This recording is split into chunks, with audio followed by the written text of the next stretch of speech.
against LGD, and it backfired. At the very least, they will have blue side again, so we get to see what LGD thought was the problem with that game, because despite them winning, it was a lot closer than the first game.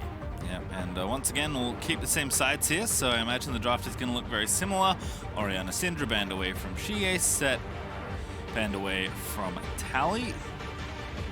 Ornn, just get rid of it altogether. Might be thinking about a trade, but it's just not worth it, because the Twisted Fate, while it was a deny pick, did lose the laning phase and wasn't able to find those early ports like you really would have liked to see. But it might just be a good takeaway to continue to have and guarantee yourself having some crowd control for the eventual divers of LGD. The mid lane, I think, has been solved if they go for that. The one area that I really need to see Legacy do something about is not giving Mark Leona enough of this man getting this pick. He's his most played, and it's clearly very important for LGD. Whoa. This is different. Camille for Topoon is the call here. So, what? Gonna give resources to the top laner. They did a lot of Topoon winning into carrying his advantage to bot lane in the OPL. That was, for a while, the identity of Legacy. But backs against the wall, they're gonna give a lot of power to him early on, and straight to Lilia Galio here. I mean, you got a good combo here with Camille and Galio. You can pick on champions like Graves and TF easily with this, but it does present an opportunity for Langjin to actually really pop off here.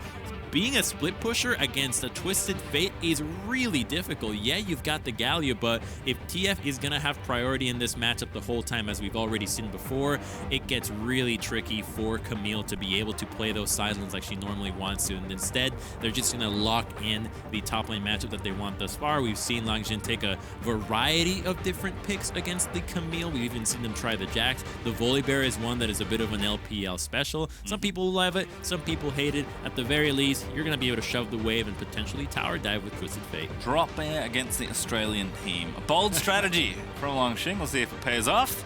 Kalista already banned away from Raze. He's been great so far this tournament and even in this series. But we've got the same story, like Legacy on the blue side taking their priority pick, aggressive junglers being traded, whole top side gets picked phase 1, bottom lane eats a bunch of bans, and then we'll see what happens at the end of it all. I'm interested to see if they mix in the Leona ban you've been asking for, Crumbs. Mark has been a menace on that champion. That's Jhin ban, though. Hey, they have one ban left, Crumbs. It's not happening. He's getting away with it. He's gonna get Leona again. Banning, like, where are these bans coming from? I'm lost in Legacy's approach towards what's been hurting them this series. Like, where has Jhin risen in priority? In a best of, you really want to be prioritizing what the enemy has already shown, not what you think they can bust out at the moment. Jhin is not going to be the win condition. You haven't lost to the bottom lane of LGD. It has been the solo lanes and the jungle that have been a problem here, and this priority to me is a bit weird to pinch the AD pool, especially since Jhin would be a champion that you want to fight when you're playing Camille and Galio. He's immobile. I'm really curious if they ban Leona. No, oh, God. No! They're just going to lock it in. I mean, why not? Yeah, LGD don't need to change anything, right? Oh, I'll take Ezreal first instead. Okay, that's fine too. Denying it because there's a priority in these picks, right? You know that they might not steal the Leona away, but the Ezreal at the very least is going to have an easy time against Camille, or an easier time that would have been otherwise an Ashe or a Twitch or any other of these kind of champions. And at the very least, Kramer's already warmed up on it. He has a game on this pick already, and believe it or not, that actually does play into these best of series. These champions that have a different feel to them, unlike most other marksmen, especially like an Ezreal, can be really powerful here. You have a submarine combo there between the Taric stun and Twitch, so there is a much bigger late game threat on the side of Legacy that we have seen in their previous 2 games. But at the very least, it might be the one composition that they have finally pulled off that doesn't let Mark pick Leona. I do like the change in carry here for Raze. He's been good on 2 different aggressive carries, Kalista game 1 and Draven game 2. Ooh, Mark's Alistar. That's a good one. It's better than the Leona as a peel tool, and especially against somebody like a Twitch. You see him open up, just headbutt him away, and suddenly he's not in range to actually hit anybody here. So the Alistar is going to have an easy time to peel away, whether it's the Camille or the Twitch trying to deal damage. And as long as those 2 members are removed from the fight, it's a lot easier for them to deal with the Lilia and the Gallia, though. So I think that this pick does have a lot of value, yet I'm curious to see how well Mark can perform on it, considering how well he's been playing on Leona and Rakan. Yeah, also not a champion you pick for the laning phase, which has been a little bit troublesome, although I guess not massively so for LGD so far this series, but we'll see. Alistar's certainly very powerful. Snowflower not looking good on that one already, but Alistar's been around for so long. Everybody knows what that champion can get up to. I think this is like the most Legacy team comp, though, we've seen, right? Emphasis on Raze being a late game threat, lots of good team fighting tools being drafted, a more aggressive matchup for Tapoon, who's going to try and get an advantage. But the story of this series to me has just been like, in the early game at least, it's just the LGD solo lanes kind of going off every single matchup. Tapoon did a much better job keeping things even in the last game, but Talia has been struggling against a on-form Xie, who's kind of finding his footing here at Worlds 2020. So we'll see how this one goes, because I'm not expecting Talia to win the lane, but we'll see if there's something else Legacy can do to try and get aggressive early on in the top side of the map. The good thing they're doing from the first two series that they've recognized here is that your best performer is your AD, so you have to enable them with picks that allow them to push that performance further. Giving him a hyper carry that does more than the Draven, more than the Kalista is a good look, and maybe it's enough for carrying the game. You have plenty of protection for this Twitch, and we've seen from the earlier play-in games that the Twitch is an absolute menace to the point where it ends up being banned out after it gets a few wins. So really curious to see if Raze can actually pop off with this one. It is going to be harder, though, to find those sneak angles against the Twisted Fate. You are going to be spotted out, and if you can get spotted in one of those flanks that Twitches love to go for, then the whole Twitch plan can backfire. Although a cool combo that you can actually perform with this is that Galio can ulti on top of you when you're stealth. We're going to see if they're going to flash stun this Volibear from the Fog of War. It could be Camille E, but everybody else won't really be able to follow up. I'm not committing it just yet. W there to slow them down, and Legacy don't commit too much. They'll just poke in, get a little bit of damage down onto the Volibear, who's going to go back to base well before the minion wave is going to spawn. So all in all, not so bad. No wards being put down either. There is one in the river for LGD. They didn't see all the members of Legacy, so pushing in for that deep vision could have been risky, not knowing what Legacy could have done, and they continue to just group up, anticipating that LGD could have gone for an invade here, and they don't want to allow them to have these buffs stolen, as we've already seen Pina can be quite sneaky in these early stages of the game. Also a leash here for Bibip, so going to be pretty quick through the jungle. In fact, Lily is already a speed demon as far as jungle clearing goes, but going to get a bit of extra help at level 1. Xie with that stack deck first up as well is once again looking to try and dominate the 1v1 early in mid lane. And a very different looking bot lane here. Raze and Isles have done a good job being aggressive in their 2v2 lanes. As that's some emote spam. Oh, Mark responds in kind. Emote synergy from the Legacy bottom lane. That's a new one. You love to see it. Very critical. A good duo lane synergy. Oh, Volibear's a good champion. Just smacking Tapoon around. Again, has lost the race to level 2. Good trade back, though. If Camille hits 2, she could totally turn on this one. And now Volley has to respect it. Oh, 2 creeps. All right. Not going to get it. Wave too big anyway for Tapoon to really go in, but does hit level 2. We'll force the Volibear back early, though, by the looks of things, as Longsheng will complete that TP. No, he won't. He tricked me. I really thought he was going back. He's going to stay for now, though. So watch Pina into the jungle. Both junglers just full clearing by the looks of things. Bot side almost all cleared out. Just the Krogs down on the bottom side there for Bibip. And 2 camps up now for... That's the coach of Unicron's love. It is. Yeah, so Volibear wants to stay here because he knows that Peanut is pathing to the top side. So not only does he not want to give up a scuttle, but there's a possibility of the jungler helping out for a gank here. And Twisted Fate having priority really allows Peanut to play this way. And let's see if they actually gun down this. Who's ganking who? Yeah, better get out of there. Stun onto Bivip, who's pretty squishy, but Tapoon gonna maybe be threatening. Does have to burn the flash, but it's a trade as Longsheng did flash in as well.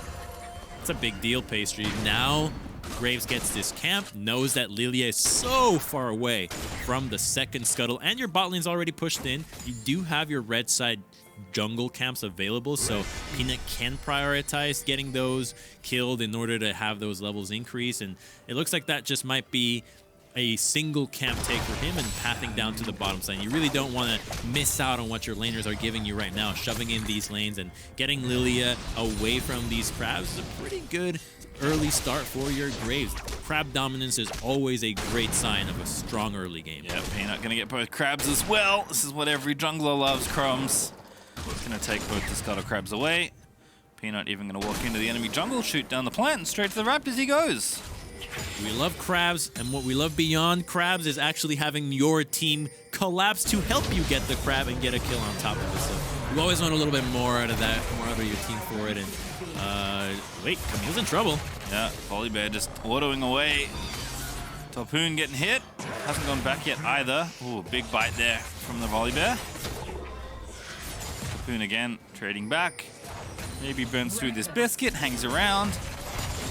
Wonder what the buy is going to be here for Camille. Clearly holding on to quite a bit of gold. Oh, that's such a good shield. But the shield's back here, and now Babip is the one in because it's a bait. The setup is there. No flash here. As the spins are going to start, there's the Eep, and there is the kill. First blood to Topoon. Ooh, and Peanut was just a little bit late on that one. Babip is able to show up to the top lane a little bit sooner, and now that Camille has gotten a kill, we can actually see if Topoon can carry from the side lane here. If the Camille can actually be a split-pushing threat against LGD, you could have a very different look for Legacy moving forward into the series. It's clear that they actually didn't tilt off the face of the earth from that last game, which is a really positive side because I felt like a lot of teams would have been that close to victory and you would have collapsed in the third game. One thing that Spawn has reiterated to me is that Legacy are actually a team with really good mental, and I think we've seen that throughout their playing's journey. Like when they hit some bumps, they were still able to right the ship and continue playing their style. And it's funny you say like, hey, they're going to try and get an advantage for Topoon and see if they can play through topside.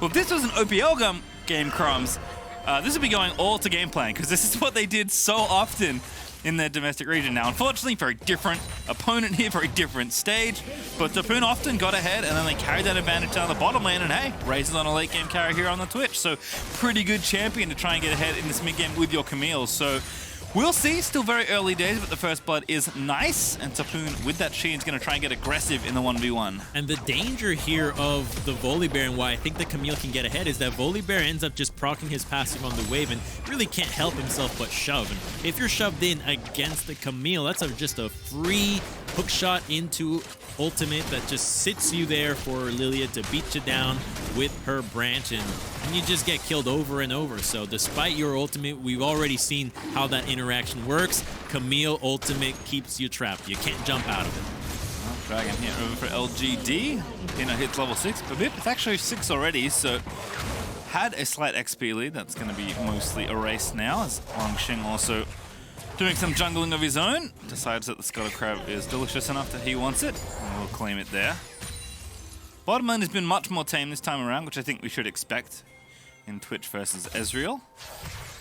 That's good for Raze. He's had a great time in these team fights and always getting gold on Twitch. You're happy to trade gold against pretty much anybody else just because you know how big of a threat you are. They're going to dive top, though. Yo, Galio's coming, but so is Twisted Fate. Red card for Xie. Here's Galio, but that's still going to be a kill. Storm bringing it in as Tally is going to get the taunt, but he just misses the range of the turret. But Peanut going to get branched, but not slept, as Mark's up here as well. Just barely late there for Tally to not save Topoon.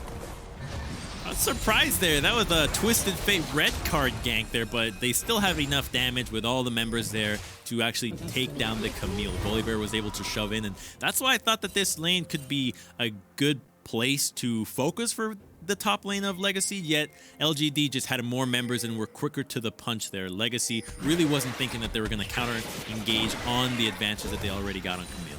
Yeah, just couldn't move fast enough there, as Babip is going to try and take Legacy's first Rift Herald of the series, I believe. Certainly their first Rift Herald of this, like their first Rift Herald. That's going to get confusing. Don't worry about it. Haven't got a Rift Herald first yet in the game. This could be the one. Topoon's going to face check Peanut and hookshot away. That is going to give the objective over to Legacy. Okay, nice and easy. They get the first Herald. Now, the question is, who do they focus on giving this gold? Because I would not put it on the Galio, despite it being able to break down that mid lane turret. You really want to have that gold be from the plates onto the carries of the Twitch and the Camille. And Camille obviously would love to have it, yet the focus that LGD has on it makes me think that this Camille might not be able to execute the difficulty that is going to be to pilot a win from the side lanes against a Twisted Fate. So I think that Raze has been your man for the first 2 games. Continuing to give him the tools to win these team fights should be your best chance at winning this game if you're Legacy. In the dark, I think Raze is a good guess. Because again, Legacy often pour a lot of resources into getting Raze ahead. Topoon's still looking pretty good though. Battling this Volibear up 10 CS right now, although that wave is massive. So Volibear should be able to even that up pretty simply. Volibear will be very glad to just farm under the turret. He's worried that there could be a dive against him, and even GA is going to actually help him out with a Scryers to make sure that nothing is happening here. And just back to farming. 2 minutes for the Dragon. That could be an opportunity for us to take another fight from these members. And once the Twitch has his Blade of the Ring King completed is where I think he might start to roam and look for these picks before even taking those objectives. I really want to see what they have cooking with this pick, because it's the first time they've played it here at play-ins, and it has just been such a menace for the teams that can pull it off. Well, Babip's going to spot the roam, and Topoon, I think, already had some inklings. He's backed off towards the tower now, so been pretty active for this Alistar, but hasn't found a roam gank just yet. That's going to leave us 1v1 here in the bottom side of the map, but don't expect too much action here between Ezreal and Twitch. Manamune, they're already done for Kramer, is nice. Isle's just going to force him off the wave. Does buffer through the stun, and Kramer's going to get out of there. They could have potentially looked to freeze that wave there, but I think they just want to get some gold and then get the Twitch to reset. He's quite close to that Blade of the Ruined King, and well, they don't know that the Alistar was up for some roam. So if you don't know where the Alistar is at and you can't keep the Twisted Fate in check, which he's going for a play top. Yep, Golka this time. Topoon gonna get hit up. Great ulti there. Gonna trap Longsheng under, but no one's hitting the tower. GA instead gonna tank 2 shots. And Topoon's going to get away from that one nice and easy. That's what you want to see from the Camille, being able to use that ultimate to dodge out on the crowd control. It's easy when it's at long range, but when you are the one engaging, that's when your mechanics will really be put to the test. If he can actually pull that same combo off in melee range of GA, who will also know that you're looking to use that and will be trying to either stagger his auto attacks, canceling it and tricking you, or using the wild cards to trick you into thinking that the animation of the auto attack is coming out. You get to see these little mind games of crowd control versus dodging abilities that can end up deciding many little fights, which is often an underlooked aspect of League of Legends, where these small little outplays can be the thing that wins you or loses you an entire fight and potentially a game. All right, well, Topoon TP'd back top lane, so I don't know how invested Legacy are in fighting for this dragon that just spawned. And given that Topoon hasn't moved just yet, I'm going to guess they're not interested in fighting it. Isle's going to get spotted on a ward. Going to control what it up though, as Peanut is also down here. So it's fine to not be interested in this dragon right now if you have a plan for it. And with Babip pathing to the top side, I think the plan is going to be to pop that Rift Herald all the way top. Look at Galio. They saw him moving. There's pings coming out. If they can force a dive onto this Volibear, you do get something in exchange for losing this red buff and the dragon. So I think that's the plan that they're going for, but they really would need to accelerate it here. Babip is just chilling in the back of the lane, but they need to press their advantage now. That's a really far back Rift Herald. I'm kind of curious why that was popped Timer. I actually thought he ran out of time, which is why I paused for a second there, but he did manage to drop it. Of course, Longsheng is in trouble. Babip's going to chilling smite him. Eeps! Going to force the flash. And Rift Herald crashes into the top side of the map. Tally's here as well. Actually a 3v3 potentially here on the top side because Mark is roamed up here. They took too long to make that play, so LGD was able to respond on both the dragon and rotate to the top side. Look at Peanut. He's even using the ultimate to deny the minions in the mid lane, not knowing that the Twitch was going to roam over, and he just walks away unsuspecting of a Twitch potentially ganking. Well, now he knows because he's going to pop out in mid and get the cannon donated over to him by Isles. But now going to make their way back down to the bot side as LGD. I mean, this is the closest early game in gold we've seen so far between these two teams. It's a good sign. When Legacy was close in gold, they were able to take these fights to LGD, and they do have some pretty nasty late game insurance there in the Twitch. So I think that this is a much better game for them than the other two, considering that the second one that they lost did have some really rough laning phases out of Tally, so I think that this already feels pretty good despite the dragon disadvantage. Gonna maybe make a play here in mid. Babip is off to the right, hiding in the brush. Topoon also finished Triforce, so he's actually feeling pretty good in his 1v1. We'll see if he can leverage any sort of additional advantage up against the Volibear. Blue buff steal also going to come through. That one's going to go over to Babip, I imagine. Indeed, does spin around and grab it. So Legacy right now is perfectly happy to play around the Twitch. You're so strong with the Blade of the Ruined King now. You can actually gun people down. And the Camille lane, she's fine. She's fine on her own. We've already seen her outplay the Twisted Fate gank, and Galio can always help you out. But it is particularly difficult to punish the Volibear with how quick he can just shove these waves back. And if he's not under his turret, he's a lot harder to actually pin down and kill him. Alright, well, Rift Herald is warded out by Topoon, actually. Much better time of this objective control right now. See the gold. Xie is up 1,000 almost on the next closest, which is Raze. Much further up on Tally, as far as individual leads go. I think Twisted Fate passive helping out a bit. But still, the pressure continues. Peanut's going to steal away this blue buff. Topoon's going to get aggressive. That's a big chunk of damage onto Longxing. Doesn't have room to go for more. When you look at the map, his jungler's not there, and with the blue buff steal, you know that LGD have at the very least 2 members ready to collapse in Peanut and the Twisted Fate. Looks like we're gonna have a little skirmish over this crab though. Legacy at full here. Spin, sleep. Peanut's going to flash out of the way. Mark's going to ulti, going to kick him out as well. The Swirl Sleep does connect. But bottom side, Raze is the one going in for the 1v1. But the flashing from Gia is going to get the stun. And Raze is just going to eat too much damage here as he will fall to Kramer. Wow, the Twitch at the same time looking for a fight. And LGD immediately recognizes we got to get out of the top side. But there is a play in the bottom side. And they're going to get a lot for this. This is so worth it for LGD because, yeah, you get the Herald, but you're already losing a bottom lane turret and some CS, so this is a big win for LGD, who now have taken the Twitch down, removed his summoners, and can continue to pick on him. The Twisted Fate ultimate will scout him and delete him. Let's see how this all unfolded, because he opens up with not a lot of mana in the first place, so he actually doesn't have enough for multiple uses of his spells, and then when a 1-on-2 is just all too easy. He might have actually been able to 1v2 if he had a few more damage items there, as you saw how much damage he was actually able to do the Twisted Fate, but we have a little bit of a preview of what Twitch can do later in the game. Yeah, unfortunately they get nothing on either side of the map, but they were looking to make a play. A great setup for Babip there on that double sleep, but just Peanut used everything, every gap closer he had to get as far away as he could. Alistar obviously can cleanse out with his own ultimate. And there was no play to be had there for Legacy. Topoon, though, is looking deadly here on the top side of the map. Gonna get stunned up, and he takes down the tower. Here's Babip once again. Into the cage goes the Volibear, and Babip's gonna spin around. Stormbringer is gonna be popped for a bit of extra gap closing action, but Babip's gonna have that one nice and easy. Good kill there, looking for the Twitch, but won't commit any ghost or heal to move closer to him. Instead, just making sure that the Camille can continue to have a swell time up against It's very spooky here for Raze. No flash. Gonna get stunned up. Ooh, it's a nice little bit of stasis, but he's in a 1v4. Good luck. Isles is here, but couldn't get his ulti down in time. Topoon's TP'd in, though. Who's he going to get? It's Xie that he wants. There's the Galio. Can they make a play out of this? They need to try and trap bomb, but TF is going to get himself out with the ulti. Mark is going to be sacrificed, but he's actually got the ulti himself. Going to stay alive for a little while longer as Mark gets a kill now, but Vip is in again. Topoon looking for something. Legacy need to find at least one kill here, and they will at least grab Peanut.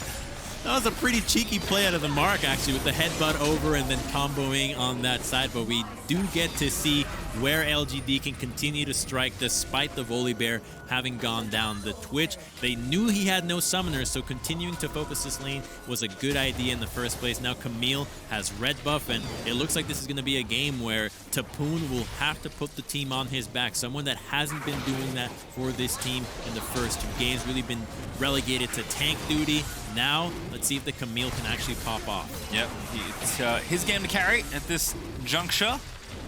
Sheer blitzing on down with the gold card. They don't have a jungle here, so there's no way LGD should be getting this dragon unless LGD fully commit for a fight, but they don't have everyone here right now. But Vip's going to look to finish off the objective. Will indeed smite it away. Graves Now, is here. 5v4, but going to be a 5v5 in short order. Babip looking to spin around and get the sleeps happening, but he just gets blown to pieces by Kramer.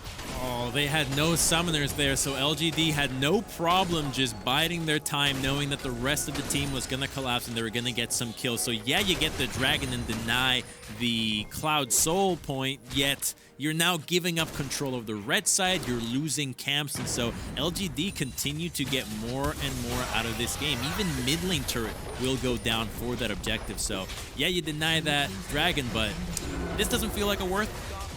Yes, 2,000 gold down. Shia gonna make it even more actually as he splits down the top side. Watch this one again. Legacy did a good job trying to defend Raze here. So I wonder what the vision was here on the minimap, because they see what's happening here. Good flash there, and then I do appreciate the stopwatch there out of Raze, and then the attempt from the Taric to actually land the ultimate almost came through. That was a really clutch moment. Had that actually been able to connect, then Twisted Fate gets to pour out and help him out. But here's a cheeky play out of Mark there. Hopping over, gets a really sick pulverize, and actually gets the team even more gold on their pocket. Yeah, Peanut ends up going down with a bit of a troll blast cone, but it was just cool to see how those interactions played out. Yeah, well played from Shie too, knowing that there was no CC left to stop him from ulting out, even made his way back into the fight at the end of it all. You can also see how impactful Tapoon can be, teeping into that fight. The gold graph starting to trend in the wrong direction for the Oceanic fans. Raze, though, going to set it up on a mark. Oh, there's the submarine you talked about, Crumbs. But now the tier 4 is going to reveal them. Malthus goes back in, but Vip going to get the Taric ulti on. Just barely lives, but Tally's going to be sacrificed as the Galio falls. And now Shia going to chase down Raze. Is the target stunned up again. Longshing's taken down Babip. Raze is going to fall as Peanut gets the double kill, and it's starting to fall apart, Crumbs. Now, the submarine is a great combo pastry, but when you use it against the most difficult to kill member, the one guy that can turn back against you when there's also a Twisted Fate ultimate, it's not such a good idea there, and that's what ended up happening. Alistar has no problem popping the ultimate and turning things around. It's looking rough there, Raze with his hands in his eyes, just thinking of how can you envision a way to actually win this game from a 0-3 deficit. We see this opening up, and Mark had the ultimate available. If he didn't have that, yeah, there's a possibility, but there's Twisted Fate ultimate to see where everybody's at, and the Ezreal with the red buff just so effective coming in from the Fog of War. Oh, the dunk. Turns out bears are greater than deer. It's true. Bambi didn't stand a chance there. As Baron goes over to LGD as a result of that play, Legacy... That mid-play felt like... Desperate? Yeah, desperation. Yeah, desperation indeed. When you don't know what to do, you're looking for anybody, right? You just see any opportunity and you think, we gotta take it.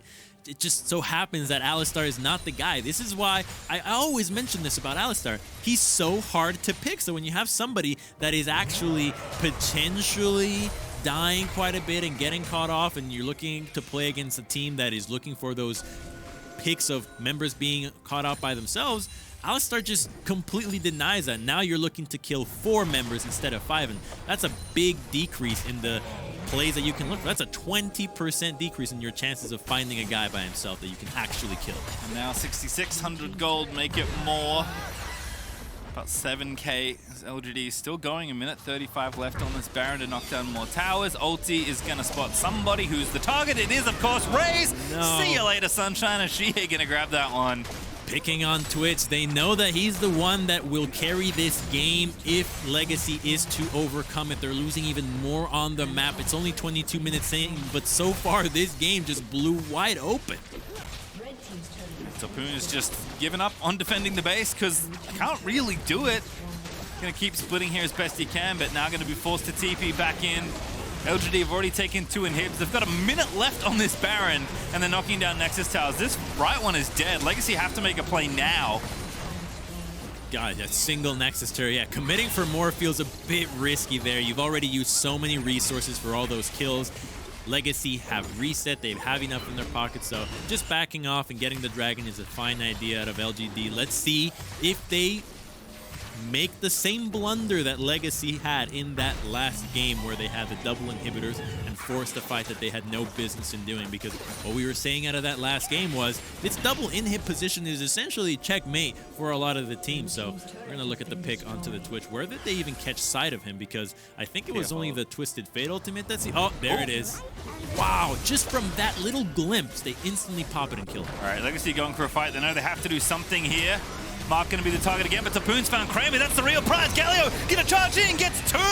And there's the sleep following in from Babip. Mark is low. He can finally be killed as Isles looks to flash after Peanut. Babip gets 1, but it's traded back as Kramer is not dead. And now Twisted Fate's going to lock up Raze, who falls, as well as LGD are going to wipe the river with the rest of Legacy as GA's just popping off. Tapoon doing what he can, but Kramer is going to complete the ace as LGD are going to sweep their way to the world's main event. That's it. LGD have done it.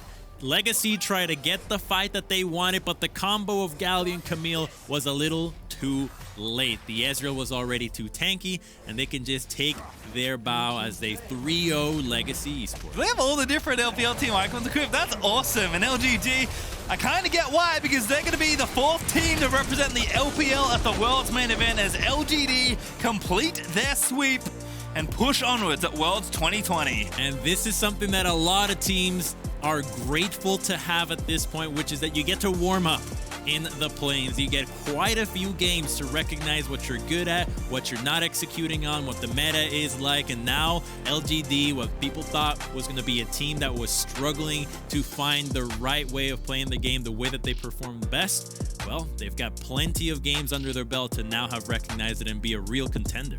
I'm happy for Smiling Peanut, to be honest. Sad Peanut's really, really hard to watch. And LGD had a rough start to this play-in. Upsets left and right, but at the end of the day, their strength in many best of 5s to get to this spot in the first place does hold true, as I guess the expected favorite does take the somewhat expected sweep. Legacy, though, should be proud of what they've put in and shown so far. They've done more than any Oceanic team has done before, and they had the ability